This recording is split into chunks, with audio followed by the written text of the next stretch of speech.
یا خو ځون کیس کا د شاعر زون ته نوم ډم ولیکا یا په کلام د میش زخمینه ته مرغم ولیکا شاعر خداس نوی چې هر وخت ماینتیب یدوي چې یا جنکې پالاړوي یا وړکیتیب یدوي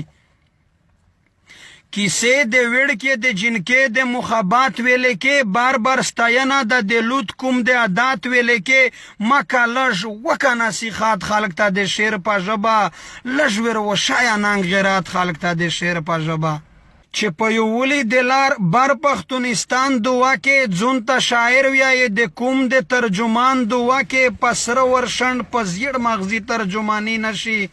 ترجماني خو په پوډرو په سرخي نشي پیا قربان ستیل با واما د درونه پښتونه د خپل کلام په ژبه ویشکا د و د پښتونه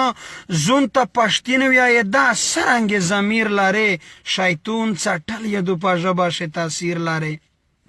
زکه چې هر وخت سپینې لیچې شنه بنګړی دوي کله باغونی دوي کله اننګي دوي وریر د لګیا د قبرونو په کندلو باندې ته څرنګ سره ورشنډستای په غزلو باندې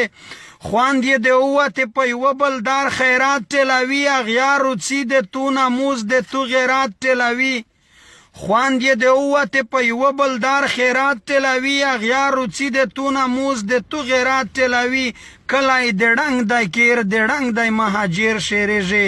کله په یو کله په بلدار متاثر شریجه